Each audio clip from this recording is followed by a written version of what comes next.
पाठशाला में हमारे लिए वक्त हो गया है दूसरे चैप्टर का। ईरान का जहाज फोड़कर अमेरिका ने कितनी बड़ी गलती कर दी। पब्लिक पार्टनर सब ट्रंप को धो रहे हैं क्या? ना हथियार बचेंगे ना जंग लड़ने का पैसा। ईरान ऐसा मार रहा कि ट्रंप की भारी बेइज्जती तय है क्या? ईरान ने ऐसा क्या कर दिया? इजराइल अमेरिका अब खुद जंग खत्म करने का प्लान बनाएंगे क्या? और ईरान अमेरिका युद्ध की वो भयानक तस्वीरें आपको दिखाऊंगा जो बताएंगी कि युद्ध किधर जा रहा है। देखिए, ईरान अमेरिका का युद्ध आउट ऑफ कंट्रोल होता जा रहा है। जो लोग सोच रहे थे कि खमेनी के मरते मामला 2 दिन में निपट जाएगा, वो खुद निपट रहे हैं। ट्रंप ने सोचा था कि 1-2 दिन में ईरान को धुआं धुआं करके सब समेट लेंगे, लेकिन इतना रायता फैल चुका है बॉस कि मिडिल ईस्ट से आग लगते लगते टर्की, अजरबैजान और अब तो भारत और श्रीलंका के समंदर तक पहुंच गई, क्योंकि भारत और श्रीलंका के समंदर के आसपास अमेरिका ने ईरान का जहाज उड़ा दिया। ईरान कसम खा के बैठा है कि मैं तो ऐसा ट्रंप के साथ भी करूंगा, बताता हूं तुमको। और ट्रंप ऐसा बुलाए हुए हैं कि खुला ऑर्डर दे रखा है कि जो मिले उसे ही उड़ा दो। इसी वजह से ईरान युद्ध का दायरा बढ़ता चला जा रहा है। उधर ईरान भी जिस तरह से पलटवार कर रहा है, उसकी उम्मीद ट्रंप ने की नहीं होगी। भाई, ईरान तबाह हो रहा है, इसमें कोई दो राय नहीं है, लेकिन वो कह रहा है कि मैं अमेरिका और इजराइल के पे इतने हमले करूंगा कि अगर तेहरान बर्बाद होगा तो इजराइल भी बर्बाद होगा। ईरान झुकने को तैयार नहीं है। वो दुनिया के सामने मिसाल पेश कर रहा है कि होगा अमेरिका दुनिया का फूफा बन के घूमता, चौधरी बन के घूमता, लेकिन ईरान घुटने नहीं टेकेगा। ईरान मैसेज दे रहा है कि अमेरिका को भी अलबलाने पे मजबूर किया जा सकता है, ट्रंप की हेकड़ी निकाली जा सकती है। अमेरिका और इजराइल के hi tech super intelligent multilayer defence system के बाद भी ईरान की मिसाइलें इजराइल तक पहुंच के ठोक रही हैं बॉस। और उधर ट्रंप अमेरिका में खुद गिरते जा रहे हैं। ईरान युद्ध की कॉस्ट बढ़ती जा रही है। युद्ध कब तक चलेगा यह भी ट्रंप के हाथ में नहीं रह गया। आप देखिए कि ईरान युद्ध को ट्रंप की सबसे बड़ी गलती कहा जा रहा है। अमेरिका पर युद्ध का बोझ बढ़ता जा रहा है। ट्रंप ने पहले 4 हफ्ते की टाइमलाइन दी थी, अब अमेरिकी सेना 100 दिन के युद्ध की बात कर रही है। ईरान युद्ध के बाद ट्रंप की रेटिंग माइनस में चली गई है बॉस। युद्ध लड़ने के लिए ट्रंप यूएस कांग्रेस से पैसा मांग रहे हैं कि पैसा दो तब ना उधर मारूंगा। कांग्रेस कह रही कि पैसा कौन ही मार दूंगा मैं तुमको, भागो यहां से। ईरान में तबाही मचाने के बाद भी ट्रंप के हाथ कुछ नहीं लगा है। ईरान तक सीमित रहने वाला युद्ध 14 देशों में फैल चुका है बॉस। और हमने आपको पाठशाला में पहले ही कहा था कि यह युद्ध कोई रूस यूक्रेन का युद्ध नहीं है बॉस। ये जिस तरह से पूरे मिडिल ईस्ट को अपने कब्जे में लेता जा रहा है, यह दुनिया के लिए तबाही के संकेत है। और ट्रंप भले ही अपनी पीठ थपथपाएं, क्या देखो ईरान को मार दिया, लेकिन लोग पूछ रहे हैं कि हासिल क्या किए हो? अगर मार ही दिए हो तो ईरान पलट के तुमको कैसे मार रहा है? ईरान में रिजीम चेंज तो हुआ नहीं, ईरान में लोग सड़कों पे तो उतरे नहीं। जो उतरे वो तो एकजुट हो गए खमेनी की मौत के बाद। उल्टा ईरान के पलटवार ने दुनिया को हैरान कर दिया। ईरान अपनी सीमित क्षमता के बाद भी न सिर्फ युद्ध लड़ रहा है, बल्कि अमेरिका के सहयोगियों का धुआं धुआं कर रखा है उसने। क्या ट्रंप अब ईरान युद्ध से निकलने का सेफ पैसेज खोज रहे हैं?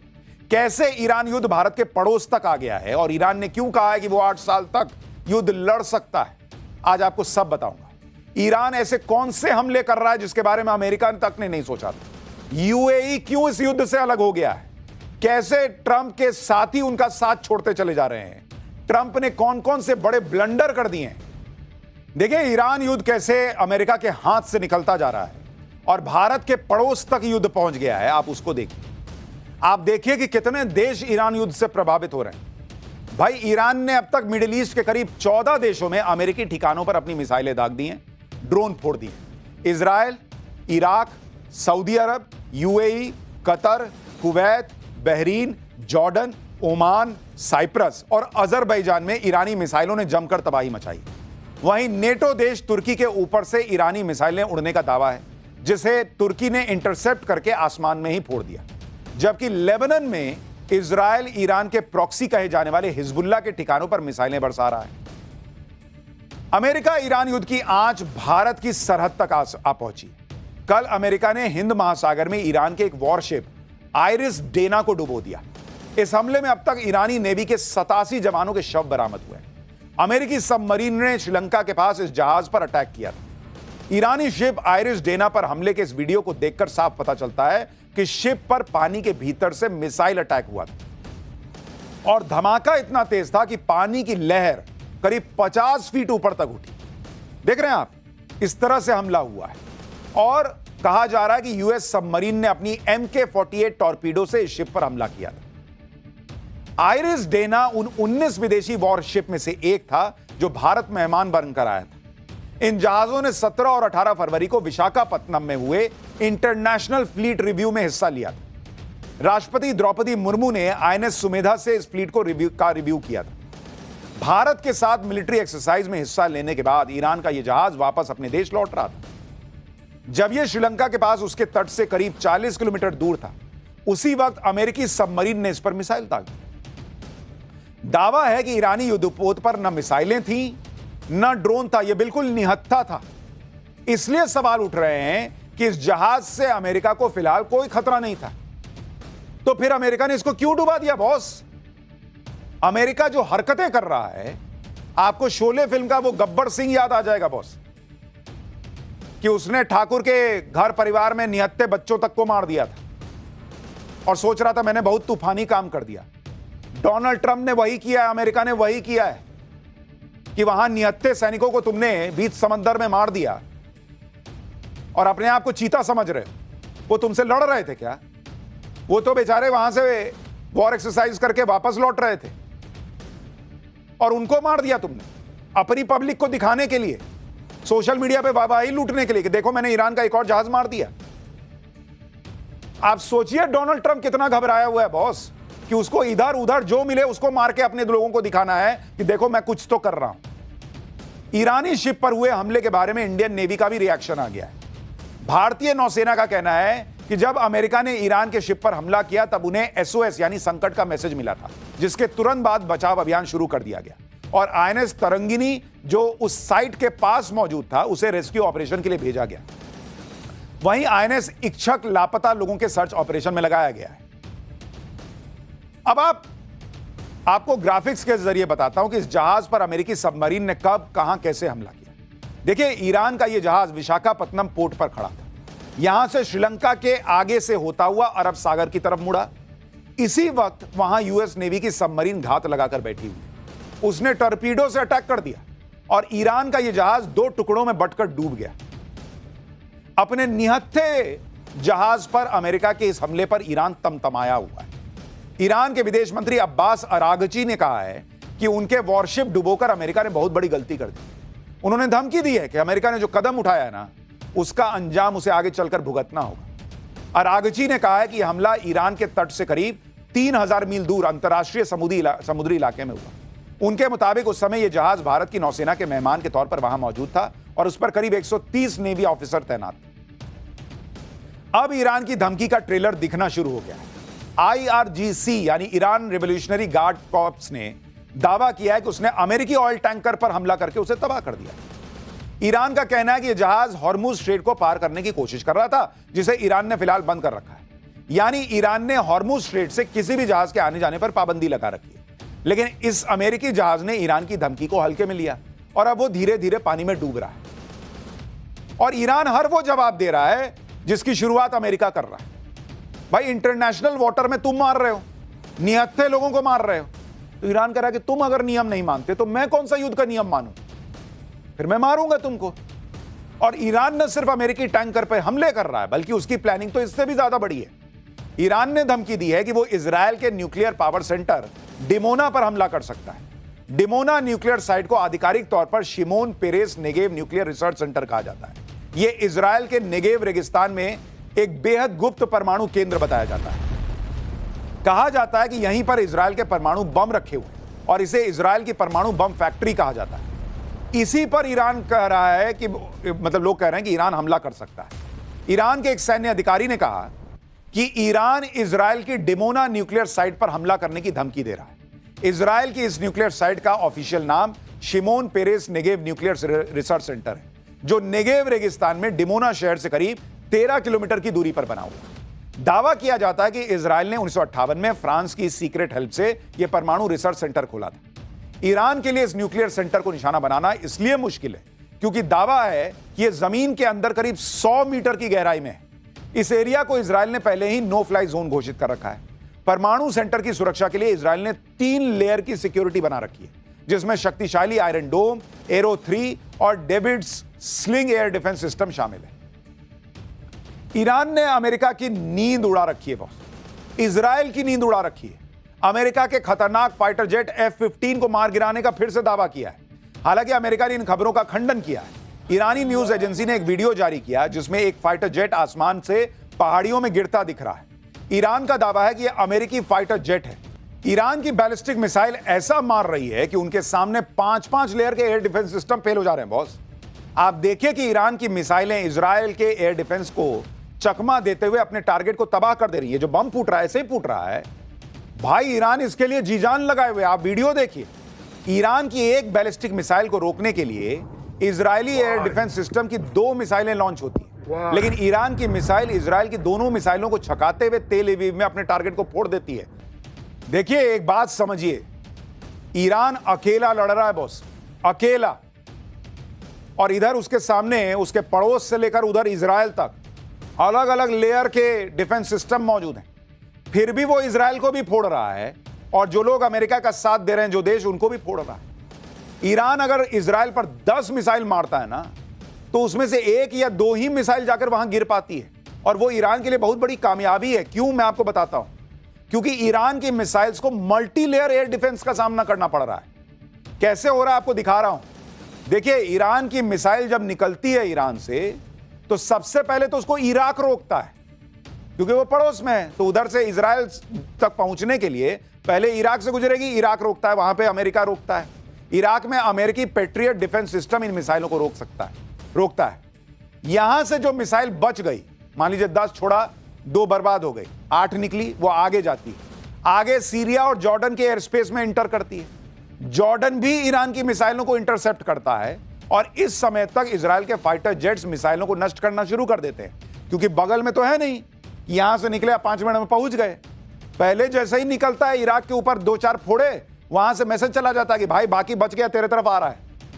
जैसे ही वो पता चलता है कि आ रहा है, इजराइल अपने फाइटर जेट उड़ा देता है और रास्ते में नष्ट करना शुरू करता है। इसके बाद भी कुछ मिसाइल इजराइल बॉर्डर तक पहुंची जाती। इन मिसाइलों को मेडिटेरेनियन सी में तैनात अमेरिकी नेवल शिप रोकती है। फिर इसके बाद भी कुछ मिसाइल इजराइल की सीमा में दाखिल होती है। अब जो इजराइल पहुंच गई, उसके लिए ऐसा नहीं कि गया, पहुंच गया, अब मारता हूं मैं। वहां 5 लेयर का एयर डिफेंस सिस्टम अलग एक्टिव कर रखा है Israel. Arrow missile system, third missile system, Patriot system, David Sling system, Iron Dome system, ये 5 लेयर है वहां पे बॉस। इन सब के बाद भी कुछ ईरानी मिसाइलें इजराइल पर गिर रही हैं, तेल अवीव और हाइफा जैसे शहरों को नुकसान पहुंचा रही हैं। आप सोच रहे हैं बॉस, ईरान का जज्बा देखिए आप। उसको पता है कि सब घेर के मार रहे हैं, लेकिन लड़े जा रहा है, क्योंकि वो कह रहा है कि तुमने सोच लिया कि मेरे पास परमाणु बम है, इसलिए मैं मर जाऊं। तुमको लगता है कि मेरे यहां लोग जो है सत्ता परिवर्तन चाहते हैं, इसलिए तुम घुस के हमारे सुप्रीम लीडर को मार दोगे, इसलिए मैं मर जाऊं। ये ईरान नहीं बर्दाश्त कर रहा है और वो लड़ रहा है सबसे। ईरान की मिसाइलों को 9 लेयर का एयर डिफेंस सिस्टम का सामना करना पड़ता है। इतने तगड़े एयर डिफेंस सिस्टम के बाद भी ईरान की मिसाइलें इजराइल में तबाही मचा रही हैं, तो ये ईरान के लिए बड़ी कामयाबी है। और इसलिए अमेरिका और इजराइल दोनों जो है ना अलबलाए हुए हैं। ट्रंप अलबलाए हुए हैं, क्योंकि उन्होंने सोचा नहीं था कि ईरान ये कर देगा।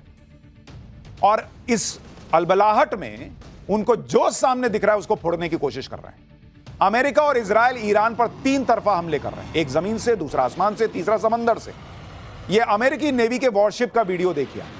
एक के बाद एक मिसाइलें लॉन्च हो रही हैं। बताया जा रहा है कि तेहरान को तबाह करने के लिए अमेरिका अपनी खतरनाक मिसाइलों का इस्तेमाल कर रहा है, जिससे ईरान को ज्यादा से ज्यादा नुकसान पहुंचाया जा सके। अपने ऊपर हो रहे हमलों से इजराइल से लेकर अमेरिकन एलाइज जो हैं वो इतना परेशान हो गए कि वो ईरान को एकदम मिट्टी में मिला देने पर आमादा है। तो भाई एक बात बताओ, तुम तो कह रहे थे कि तुम वहां लोगों के लिए सत्ता परिवर्तन करना चाहते हो। जब पूरा घर ही मिट्टी में मिला दोगे तो मेन डोर का लॉक चेंज करोगे। मेन डोर के पीछे जब कुछ बचा ही नहीं, पूरा घर तुम मिट्टी में मिला दिए, फोड़ दिए, तबाह कर दिए, तो मेन डोर का लॉक क्या चेंज कर रहे हो? जब मासूम लोगों को मार ही दिए तो किसके लिए ये सब कर रहे हो? आप सोचिए अमेरिका की सनक क्या है। उसको खुद नहीं पता वो क्यों कर रहा है। और मैंने आपको पाठशाला में बताया था कि डोनाल्ड ट्रंप अपने ऊपर जो आया है ना कि भाई ये आदमी पे सुप्रीम कोर्ट ने कह दिया कि पैसा लौटाओ दुनिया भर का, अप्रूवल रेटिंग आज की डेट में माइनस में चल गई है। ये करोगे तो माइनस में ही ना जाएगी। आप देखिए कि अमेरिका और इजराइल के हमले से ईरान धुआं धुआं हो रखा है। यूएस ने ईरान के सनंदाज में कई बड़े हमले किए हैं। ये तुम जो कर रहे हो अमेरिका, ये तुम ईरान में खुशहाली लाने के लिए कर रहे हो। कुर्दिस्तान प्रांत में इमाम अली मिलिट्री बेस को तबाह कर दिया अमेरिका ने। पूरा इलाका धमाकों से कैसे थर्रा रहा है आप देखिए जरा। ईरान की राजधानी तेहरान में अमेरिका और इजराइल ने मिलकर कमर तोड़ एयर स्ट्राइक, रात के अंधेरे में तेहरान पर बड़े बड़े बम गिरा दिए, जिसके बाद तेहरान में भयंकर नुकसान हुआ। आप सोचिए दुनिया की क्या हालत हो रखी है कि दुनिया में कोई डोनाल्ड ट्रंप से पलटकर नहीं पूछ रहा कि एक बात बताओ, अगर तुम परमाणु बम फोड़ने निकले हो तो रिहायशी इलाके में क्या बम गिरा रहे हो? वहां फ्लैट नंबर 4/320 में जो है वो तुम्हारा परमाणु बम रख के बैठा है क्या ईरान? और तुम सत्ता परिवर्तन करने निकले हो तो ये किसका घर गिरा रहे हो, किसको मार रहे हो? नहीं, अमेरिका मार रहा है। और इसलिए ईरान जो कर रहा है ना, वो दुनिया के लिए मैसेज है कि अमेरिका की इस गुंडागर्दी, इसका जवाब देना होगा। अमेरिका इसलिए ताबड़तोड़ हमले कर रहा है क्योंकि ट्रंप जल्दी से जल्दी इस युद्ध को खत्म करना चाह रहे हैं, क्योंकि युद्ध का एक एक मिनट अमेरिका की जेब ढीली कर रहा है। अमेरिकी ऑपरेशन एपिक फ्यूरी के पहले 24 घंटे में $779 मिलियन यानी करीब 7,139 करोड़ रुपए खर्च किए। युद्ध शुरू होने से पहले सैन्य तैयारी में ही $630 मिलियन यानी करीब 5,773 करोड़ रुपए खर्च हो चुके हैं। सैन्य तैयारी और पहले दिन के हमले की लागत मिलाकर 12,830 करोड़ रुपए खर्च हो चुके हैं। यूएसएस गेराल्ड आर फोर्ड युद्धपोत और स्ट्राइक ग्रुप की एक दिन की लागत करीब 60 करोड़ रुपए आती है। अमेरिका ने फारस की खाड़ी में 2 युद्धपोत तैनात किए हुए, जिनका रोजाना का खर्चा 130 करोड़ रुपए आ रहा है। ईरान युद्ध पर अमेरिका का लगभग $65 बिलियन यानी करीब 6 लाख करोड़ रुपया खर्चा हो सकता है, ऐसा माना जा रहा है। अगर युद्ध 2 महीने से ज्यादा चल गया तो यह खर्च $200 बिलियन यानी करीब 18 लाख करोड़ रुपए से ज्यादा हो सकता है। इसके अलावा अमेरिका जो नुकसान हो रहा है वो तो अलग है, जैसे ईरान ने अमेरिका का $1 बिलियन का रडार उड़ा दिया। अमेरिका के 3 F-15 फाइटर जेट तबाह हो चुके हैं। अमेरिका में तो युद्ध का खर्च बताने के लिए एक वेबसाइट शुरू कर दी गई है, जिसमें युद्ध का खर्चा कितना हो रहा है वो पर सेकंड डिटेल पब्लिक को दी जा रही है। हर सेकंड पब्लिक देख सकती है कि देखो ट्रंप तुम्हारा कितना पैसा उड़ा रहा है। इसी तरह से इजराइल पर भी युद्ध का बोझ बढ़ रहा है। इजराइल 2023 के बाद से ही युद्ध में, पहले हमास के खिलाफ, अब ईरान के खिलाफ जंग लड़ रहा है। ईरान युद्ध में इजराइल का वीकली खर्चा 27,000 करोड़ रुपए से ज्यादा है। युद्ध की वजह से इजराइल की इकोनॉमी को वीकली यानी हर हफ्ते 13,700 करोड़ रुपए से ज्यादा का नुकसान हो रहा है। अमेरिका को यह भी नहीं पता कि जिस युद्ध में इतना खर्च हो रहा है वो युद्ध कितने दिन चलना है, उसको हासिल क्या होना है। यूएस सेंट्रल कमांड ने पेंटागन को रिक्वेस्ट भेजी है, ज्यादा इंटेलिजेंस अधिकारी भेजने की मांग की है, जो 100 दिन तक ईरान युद्ध को सपोर्ट कर सके। ट्रंप को समझ आ रहा है कि बिना फंडिंग के युद्ध नहीं लड़ पाएंगे वो। इसके लिए ट्रंप ने अमेरिकी कांग्रेस से फंड की डिमांड की कि लाओ यार पैसा तो उधर मारना है। ट्रंप ने अमेरिकी कांग्रेस से $50 बिलियन यानी करीब 4.5 लाख करोड़ रुपए से ज्यादा का इमरजेंसी फंड मांगा है। ट्रंप की डिमांड पर अमेरिकन कांग्रेस ने कहा कि वो इमरजेंसी फंड जरूरत पड़ने पर पास करेंगे। अमेरिकी कांग्रेस के मुताबिक इमरजेंसी फंड का प्रस्ताव वो सही तरीके से पास करेंगे। यानी यहां भी ट्रंप फंस गए, क्योंकि कांग्रेस कह रही है कि वो सही तरीके से फंड देगी, ट्रंप की तरह नहीं कि एक साइन कर दो और जो चाहे फैसला कर लो। ट्रंप जिस तरह की सनक दिखा रहे हैं उसका अमेरिका में खुलकर विरोध हो रहा है। ट्रंप खुद को पीस प्रेसिडेंट कहते हैं, लेकिन अमेरिका में लोग अब खुलकर ट्रंप को वॉर मॉन्गर कह रहे हैं और ईरान के खिलाफ हो रहे युद्ध का विरोध कर रहे हैं। आप तस्वीरें देखिए। अमेरिकी संसद में आर्म्ड फोर्स से जुड़े मामले की सुनवाई के दौरान हंगामा हो गया। संसद के अंदर ही पूर्व अमेरिकी मरीन सैनिक ब्रायन मैकगिनिस ने ईरान युद्ध का प्रोटेस्ट कर दिया। वो कह रहे थे कि हमें इजराइल के लिए युद्ध नहीं लड़ना चाहिए। इसके बाद पूर्व अमेरिकी सैनिक को जबरन बाहर निकाल दिया गया। ट्रंप की रिपब्लिकन पार्टी के सीनेटर टिम शीडी भी पूर्व सैनिक को धक्का देकर बाहर निकालने लगे। सुरक्षा कर्मियों ने उसे जबरन बाहर निकालने की कोशिश की, जिसमें उसका हाथ टूट गया।